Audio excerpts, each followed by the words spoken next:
On the Kia Sportage 2015-2021, if you need to tow something with your car or flat tow your car, you will need to find a tow hook. It's located here under this floor. You will find a tool bag in here among other stuff, and in this tool bag here it is the tow hook. And here is the place that you need to insert it into. This is the cover on the rear bumper. And here on the front bumper you have an absolutely identical cover that is pretty easy to open. So to open this cover you will need to press it in the lower part where you see the arrow.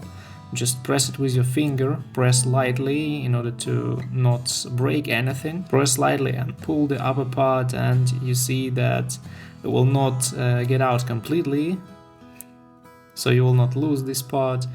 And just screw in this tow hook.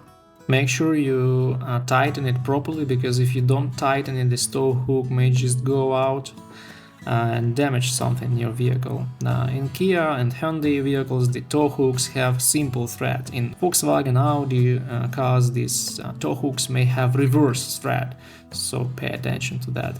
So when you tighten this tow hook, you may also take some lever like a screwdriver or something like that and tighten this tow hook, because if it wiggles in this place, it will destroy the thread and it may go out when you tow some car, and it may damage this car that you are towing. So make sure you tighten it properly.